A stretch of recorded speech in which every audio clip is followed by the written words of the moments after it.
Hello and welcome to SPMIS Academy. Today we will analyze important newspaper articles of 11th February 2023. Please note you can download the PDF version of today's newspaper analysis by clicking the link given in the comment section. This is the list of the topics that we will be covering from today's newspaper. And the first article is about Article 105 of the Indian Constitution. This topic is important from our syllabus GS Paper 2 Indian polity point of view. So Article 105 is related to parliamentary privileges. तो क्या है parliamentary privileges वो ज़रा समझते हैं. देखिए, rights and immunities enjoyed by the member of parliament. तो जो पार्लियामेंट के मेंबर्स हैं वो अपना काम इंडिपेंडेंट होकर के, फ्री होकर के, from any kind of fear और प्रेशर वो अपना काम कर सकें, अपने ओपिनियन को रख सकें, डिस्कशन कर सकें. इसके लिए पार्लियामेंट के मेंबर्स को कई सारे प्रिविलेजेस दिए गए हैं. और ये जो प्रिविलेजेस हैं given to the members of the parliament is mention in article 105 of the constitution. ये जो प्रिविलेजेस हैं, कुछ प्रिविलेजेस तो इंडिविजुअल लेवल पे हैं, इंडिविजुअल मेंबर ऑफ पार्लियामेंट को, कुछ प्रिविलेजेस कलेक्टिव लेवल पे मेंबर ऑफ पार्लियामेंट्स को अवेलेबल हैं. यानी कि पूरे पार्लियामेंट को कलेक्टिव लेवल पे कुछ प्रिविलेजेस अवेलेबल हैं. जैसे एग्जांपल के लिए बताऊं मैं, इंडिविजुअल प्रिविलेज का एग्जांपल हो सकता है कि किसी भी मेंबर ऑफ पार्लियामेंट को अरेस्ट नहीं किया जा सकता है for civil cases when the session is going on. ये इंडिविजुअल प्रिविलेज हुआ. कलेक्टिव प्रिविलेज हुआ कि पार्लियामेंट के खिलाफ कोई ऐसी स्टेटमेंट्स नहीं लिखी जानी चाहिए which lowers the dignity of the parliament. तो ये कलेक्टिव प्रिविलेज हुआ सारे के सारे मेंबर्स ऑफ द पार्लियामेंट का. तो इस तरीके से individual and collective privileges mention किए गए हैं for the members of the parliament as well as the entire parliament together, and these privileges are mentioned in article 105 of the Indian Constitution. और जैसा कि मैंने आपको पहले भी बताया कि the purpose of availing these parliamentary privileges is to ensure that the members of the parliament effectively discharge their function. बिना किसी दबाव के, बिना किसी डर के वो अपना काम ईमानदारी से कर पाए.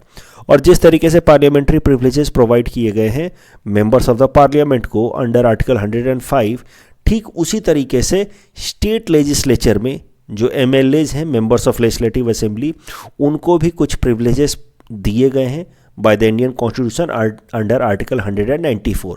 तो ये जो कॉन्सेप्ट है पार्लियामेंट्री प्रिविलेजेस का, that has been taken from the British parliament. तो स्टेट लेजिस्लेचर्स को भी इस तरीके के प्रिविलेजेस हैं अवेलेबल, गारंटेड अंडर आर्टिकल 194. कुछ राइट्स या इम्यूनिटीज़ की बात करते हैं, यानी कि कुछ प्रिविलेजेस की बात करते हैं जो कॉन्स्टिट्यूशन ने अवेल किए हैं मेंबर्स ऑफ द पार्लियामेंट को. एक एक करके देखते हैं. सबसे पहला जो राइट है वो है फ्रीडम ऑफ स्पीच को लेकर के. तो फ्रीडम ऑफ स्पीच को लेकर के ऐसे अधिकार हैं कि देखिए, no member can be taken to explain their statement anywhere outside the four walls of the house. Example court. तो पार्लियामेंट के अंदर खड़े होकर के मेंबर ऑफ पार्लियामेंट ने अगर कुछ भी स्टेटमेंट दिया है, that statement will not act against the member of parliament anywhere outside the parliament. Means that statement के बेसिस पे उस मेंबर ऑफ पार्लियामेंट के खिलाफ ना ही कोई केस लगाया जा सकता है किसी भी कोर्ट में, ना ही बाहर में उनसे किसी भी गवर्नमेंट ऑफिस में या इंस्टीट्यूशन में उनसे क्वेश्चन किया जा सकता है. तो पार्लियामेंट के फ्लोर पे खड़े होकर के वो जो कुछ भी कहते हैं उसके लिए उनको कहीं आगे प्रोसिक्यूट नहीं किया जा सकता. वो वहाँ पे फ्री होकर के अपनी बातें कह सकते हैं. उसके लिए उनके खिलाफ कोई अगर अलग तरीके से पार्लियामेंट के बाहर कोई कार्रवाई नहीं हो सकती. So this gives them absolute, a sort of absolute freedom of speech. वहाँ पे आप जो कहें आपको पूरी तरह से आज़ादी है. No member can be taken to explain their statement anywhere outside the four walls. उनको आपने यहाँ पे कुछ भी स्टेटमेंट बोला, आपको बाहर जाकर के उसको एक्सप्लेन करने की जरूरत नहीं है. There is also freedom from arrest. For example, no member shall be arrested in civil cases 40 days before and after the adjournment of the house. तो सिविल केसेस में 40 दिन पहले या 40 दिन बाद तक कोई अरेस्ट नहीं हो सकती मेंबर्स ऑफ द पार्लियामेंट की. Exemption from attendance as witness. तो जैसे कि हमारे आपके जैसे कॉमन लोगों को हमें विटनेस के तौर पे कोर्ट में बुलाया जा सकता है अलग अलग केसेस में, और वहाँ पे फिर हमें प्रेजेंट होना होगा if we have been asked और called as a witness for different cases. तो उस केस में हमें प्रेजेंट होना होगा, लेकिन मेंबर्स ऑफ द पार्लियामेंट को विटनेस के तौर पे नहीं बुलाया जा सकता when the session is going on. तो members of the parliament enjoy freedom from attendance as witness in any court of law. ये सारे इंडिविजुअल प्रिविलेजेस हैं मेंबर्स ऑफ द पार्लियामेंट को। There is a collective privilege also for the member of parliament, right to punish. तो right to punish members and the outsiders for its breach of its privileges. तो अगर ऐसी कोई भी बात लिखी जाती है, मान लीजिए जर्नलिस्ट, ऐसा केस है भी तमिलनाडु का, जर्नलिस्ट अगर कुछ ऐसी बातें लिखते हैं, ऐसे रिपोर्ट्स लिखते हैं जिससे ओवरऑल पार्लियामेंट या लेजिस्लेटिव असेंबली की डिग्निटी लोअर होती है, तो उस केस में द पार्लियामेंट और legislative assembly have power to punish those people who have brought down the dignity of the house. Members of the parliament, parliament has got this power to punish under article 105, while legislative assembly has got this power under article 194. Civil cases, जैसा कि मैंने आपको पहले ही बताया, civil cases में they have freedom from arrest during the continuation of house and 40 days before and after the conclusion of the house. This privilege is as per section 135 of code of civil procedure. Criminal cases में ऐसा कोई भी नियम नहीं है। In parliament, if parliament is not in session, a legislature or a cabinet minister can be arrested by law enforcement agency in case of criminal case registered against him. As per section 22A of rules of procedure and conduct of business in Rajya Sabha, police, judge or magistrate would however have to intimate the chairman of Rajya Sabha about the reasons for arrest. तो criminal cases में arrest किया जा सकता है, civil cases में arrest के against protection है 40 दिन पहले और बाद में, क्रिमिनल केसेस में अरेस्ट किया जा सकता है। बस हाँ, नियम यह है कि जो अगर लोकसभा के मेंबर है तो वहाँ के स्पीकर को, राज्यसभा के मेंबर है तो पहले चेयरमैन को इन्फॉर्म करना होगा राज्यसभा को बिफोर द अरेस्ट। और एक और इम्पॉर्टेंट राइट्स हैं मेंबर्स ऑफ द पार्लियामेंट की कि no arrest whether of a member or of a stranger can be made within the premises of the house. तो अगर premises पार्लियामेंट के अंदर किसी भी मेंबर ऑफ द पार्लियामेंट या किसी भी स्ट्रेंजर को अरेस्ट नहीं किया जा सकता है until and unless a prior permission from the chairman or the speaker in this direction is provided. तो मान लीजिए कि लोकसभा है, तो यहाँ लोकसभा के प्रेमाइसेस में किसी भी मेंबर ऑफ पार्लियामेंट को अरेस्ट नहीं किया जा सकता है, या फिर यहाँ पे किसी स्ट्रेंजर को भी अरेस्ट नहीं किया जा सकता है by enforcement agencies like police and all, unless the speaker of the Lok Sabha permits the enforcement agencies to do this. अब करंट कॉन्टेक्स्ट पे आते हैं। तो मुद्दा तो ये है, आप समझ गए कि मेंबर्स ऑफ द पार्लियामेंट को कई सारे प्रिविलेजेज हैं। सबसे बड़ा जो प्रिविलेज है वो है freedom of speech and expression. They are free to say what they feel like, they are free to speak their mind on the floor of the Lok Sabha और राज्यसभा। अब करंट कॉन्टेक्स्ट में देखिए हुआ क्या है। Leader of opposition in Rajya Sabha and Congress president Mallikarjun खड़गे साहब, इन्होंने कुछ बयान दिया। तो प्रेसिडेंट के मोशन ऑफ थैंक्स, आपको पता है कि हर साल के पहला सेशन, हर साल के बिगिनिंग में प्रेसिडेंट आकर के एक्सप्लेन करते हैं या करती हैं कि उनकी सरकार कौन कौन से इंपॉर्टेंट पॉलिसीज़ लेकर के आ रही है। तो हर साल के पहले सेशन में ऐसा करते हैं प्रेसिडेंट। तो ये बजट सेशन में प्रेसिडेंट ने एक्सप्लेन किया कि मौजूदा सरकार कौन कौन से इनिशिएटिव्स लेकर के आ रही है। प्रेसिडेंट का जो एड्रेस टू द पार्लियामेंट होता है, उसको फिर उसके बाद एक मोशन ऑफ थैंक्स पास किया जाता है, which is a resolution in the parliament. और उस मोशन ऑफ थैंक्स पर डिस्कशन वगैरह होता है, अलग अलग मेंबर्स ऑफ द पार्लियामेंट अपना अपना ओपिनियन रखते हैं। तो वही मोशन ऑफ थैंक्स पर डिस्कशन चल रहा था। और उस मोशन ऑफ थैंक्स, अब बोला भले प्रेसिडेंट ने कि सरकार क्या क्या करेगी, बट वो तो वही कह रही है ना, they are talking about the current government. So president का सीधा सीधा क्रिटिसिज्म नहीं होता है जब मोशन ऑफ थैंक्स पर डिस्कशन होता है। तो मोशन ऑफ थैंक्स पे जब डिस्कशन होता है तो वो क्रिटिसिज्म कहीं ना कहीं सरकार, मौजूदा सरकार का होता है, जो पॉलिटिकल एग्जीक्यूटिव्स हैं आफ्टर द प्रेसिडेंट। तो उसी दौरान मल्लिकार्जुन खड़गे साहब मौजूदा सरकार को क्रिटिसाइज़ कर रहे थे, अलग अलग मुद्दों पे, अग्निपथ स्कीम वगैरह पर क्रिटिसाइज़ कर रहे थे। तो part of his speech was expunged from the records of the parliament.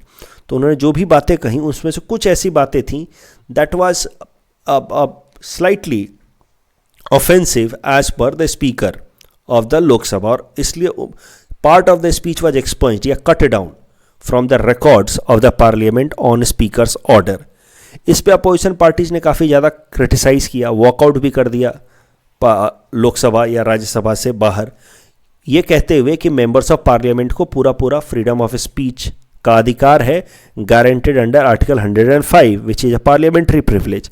तो वो अगर जो भी फ्लोर पे कहते हैं तो उसको एक्सपंज नहीं किया जाना चाहिए, उसको रिकॉर्ड में रखा जाना चाहिए। This is now point of conflict is, ये लोग कह रहे हैं कि देखिए एक्सपंज करने वाला जो पावर है, ये जो अपोजिशन पार्टीज हैं वो ये कह रही हैं कि जो एक्सपंज करने वाली बात है, यानी कि हमने कुछ स्टेटमेंट दिया, आपने उस स्टेटमेंट को कट कर दिया ऑफिशियल रिकॉर्ड में, कुछ कुछ बातें आपने ऐड नहीं की, अलाउ नहीं किया ऑफिशियल रिकॉर्ड में शामिल होने के लिए, आपने एक्सपंज कर दिया स्टेटमेंट को। ये एक्सपंज करने का जो पावर है वो तो रूल बुक या प्रोसीजर से आ रहा है ऑफ लोकसभा एंड राज्यसभा, लेकिन ये जो freedom of speech and expression है ये तो मेंबर्स ऑफ द पार्लियामेंट को आर्टिकल 105 में मिल रहा है, which is a constitutional right, and that is how it should not be done.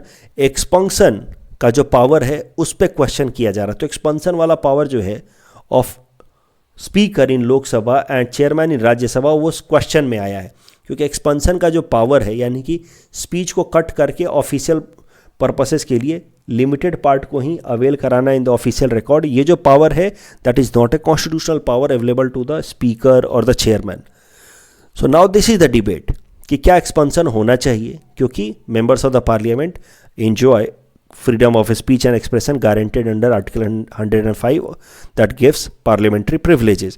तो एक तरफ आर्टिकल 105 है, दूसरी तरफ है rule 380, the rules of procedure and code of conduct of business in Lok Sabha that gives a speaker the discretion to expunge any words or expression used in debate that are considered defamatory, indecent, unparliamentary or undignified।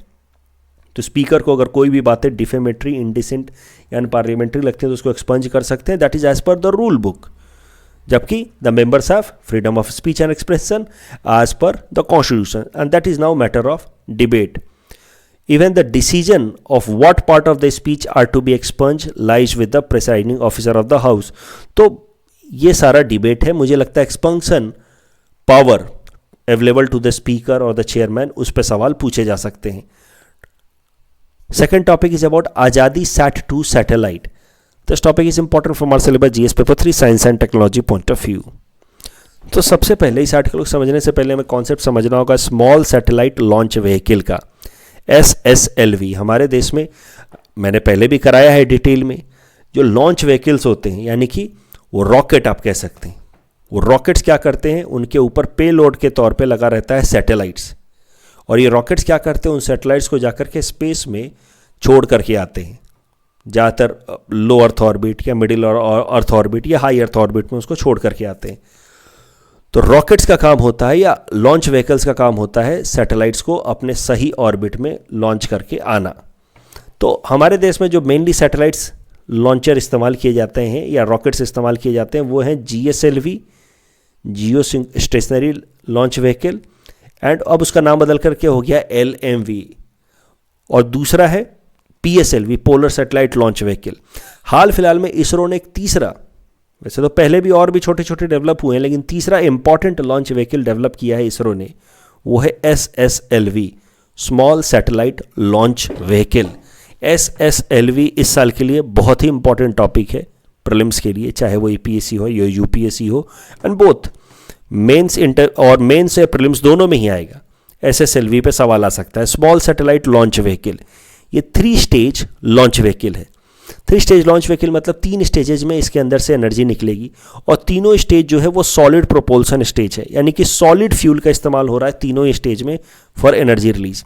पर 3 stage solid propulsion stages है, but SSLV में liquid propulsion based velocity trimming module लगा हुआ है। Liquid propulsion based velocity trimming module लगा हुआ है। ये वेलोसिटी ट्रिमिंग मॉड्यूल क्या होता है? वेलोसिटी ट्रिमिंग मॉड्यूल एक डिवाइस लगा होता है रॉकेट्स के अंदर, जो इनको कैपेबिलिटी प्रोवाइड करता है कि वो अपने ऊपर लगे हुए सैटेलाइट या पेलोड को एक डिजायर्ड स्पीड में ही एक पर्टिकुलर ऑर्बिट में छोड़ करके आए। तो ये जो रॉकेट है इसके अंदर फ्यूल तो सॉलिड बेस्ड है और 3 स्टेज सॉलिड फ्यूल है, 3 स्टेज सॉलिड प्रोपल्सन स्टेजेस है, लेकिन liquid propulsion based velocity trimming module है जो इसको कैपेसिटी प्रोवाइड करता है कि वो सैटेलाइट को एक डिजायर्ड वेलोसिटी में ही स्पेस में छोड़ करके आए।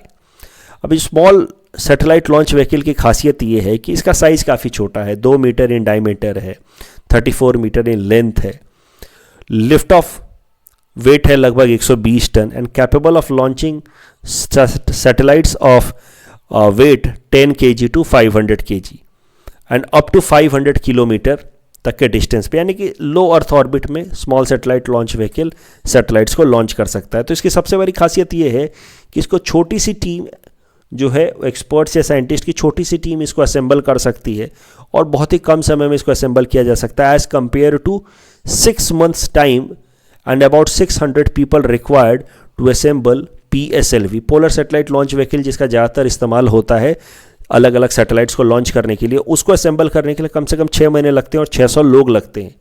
और PSLV को कहा जाता है वर्क हॉर्स ऑफ इसरो, यानी कि सबसे ज़्यादा लॉन्च सैटेलाइट लॉन्च यही PSLV लॉन्च व्हीकल ही करता है।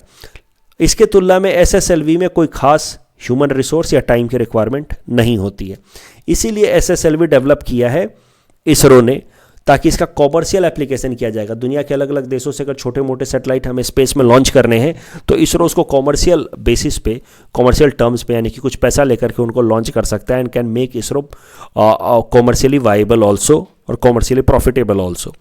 मुद्दा यह है कि SSLV हमने बना करके तैयार तो कर लिया इसरो ने, उसकी पहली फ्लाइट भेजी जानी थी अगस्त 2022 में, यानी कि पिछले साल, लेकिन वो फ्लाइट फेल हो गई। ये जो SSLV है, it could not put the satellites into the precise orbit where it was to be put. तो जो पहला सैटेलाइट लॉन्च व्हीकल SSLV का, स्मॉल सैटेलाइट लॉन्च व्हीकल का जो पहला फ्लाइट है, that could be considered as a failure. Current news ये है कि second attempt of ISRO's small satellite launch vehicle, ये जो पूरा का पूरा स्मॉल सैटेलाइट लॉन्च व्हीकल है, इसका टेक्निकल नाम है SSLV D2। तो सेकेंड अटेम्प्ट में SSLV D2 small satellite launch vehicle D2 was launched from Satish Dhawan space centre Sriharikota Andhra Pradesh and it seems to be successful. ये जो सेकेंड लॉन्च किया गया है SSLV D2 का, उसमें 3 सैटेलाइट एक साथ भेजे गए हैं। अर्थ ऑब्जर्वेशन सैटेलाइट नंबर 7, जानूस 1 एंड आज़ादी सैट 2 भेजा गया है एक साथ। आज़ादी सैट 2, ये देखिए, ये 3 सैटेलाइट एक साथ भेजे गए हैं इस small satellite launch vehicle D2 पे। ऐसा ही होता है, ऐसा नहीं कि एक बार में एक ही सैटेलाइट भेजा जाता है, 3 अलग अलग सैटेलाइट्स भेजे जाते हैं, तीनों को अलग अलग ऑर्बिट में वो छोड़ करके आएगा।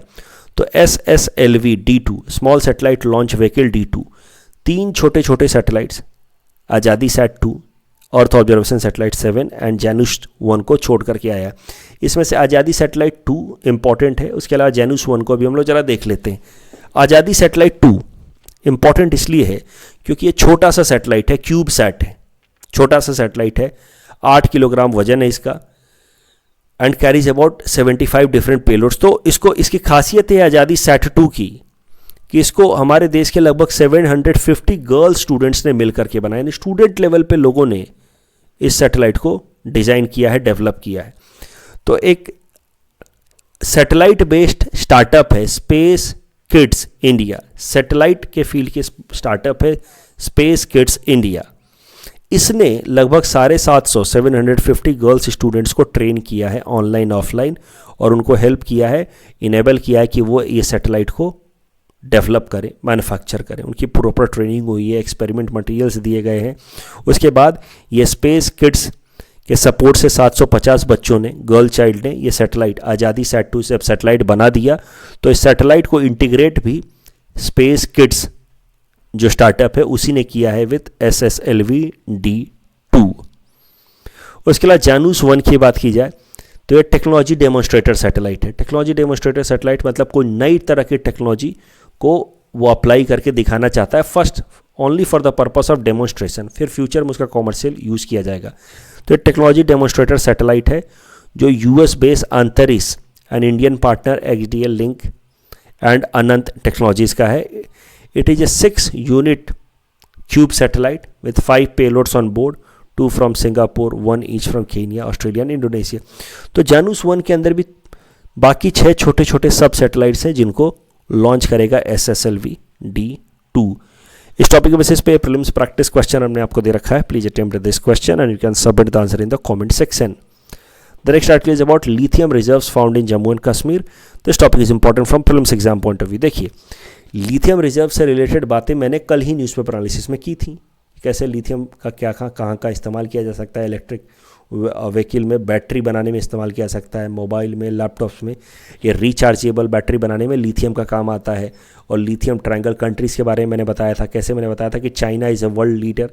बट नाउ यू अंडरस्टैंड, कल मैंने एक इंपॉर्टेंट फैक्ट नहीं बताया था क्योंकि कल तक अखबारों में वो आया नहीं था, लेकिन अब वो रिपोर्ट निकल करके आ रही है, which is very important fact, कि ये जो 5.9 मिलियन टन्स का हमें लिथियम रिजर्व मिला है in Reasi district of Jammu and Kashmir, that suddenly makes India world's third biggest country as far as lithium reserve is concern. ये बहुत बड़ी बात है. अभी हम बहुत ही पीछे थे लिथियम रिजर्व्स में, तो हमें चिली, अर्जेंटीना जैसे देशों से, बोलीविया जैसे देशों से लिथियम इंपोर्ट करना पड़ रहा था. अब देखिए, दुनिया के तीसरे सबसे बड़े लिथियम रिजर्व वाले कंट्री हम बन गए हैं with this discovery of lithium reserve in Reasi district of Jammu and Kashmir. सबसे ऊपर है Chile with 9.3 million reserves of lithium. फिर है Australia 6.2 million reserves of lithium. और तीसरे नंबर पे हम हैं with 5.9 million reserves of lithium. So India is now third largest reserve और resource holder of lithium globally, but it will take some time to convert this resource or reserves for useful purposes. इस discovery का, इस lithium reserve का सबसे ज़्यादा फ़ायदा ये होगा कि now India will no longer have to depend upon China for need of its rechargeable batteries और लिथियम आयन बैटरीज. तो now India has officially more lithium reserves than that of US and China. Topic number 4 is about Dawoodi Bohra community. This topic is also important from prelims exam point of view. Dawoodi Bohra community एक Muslim community है that belongs to Shia sect.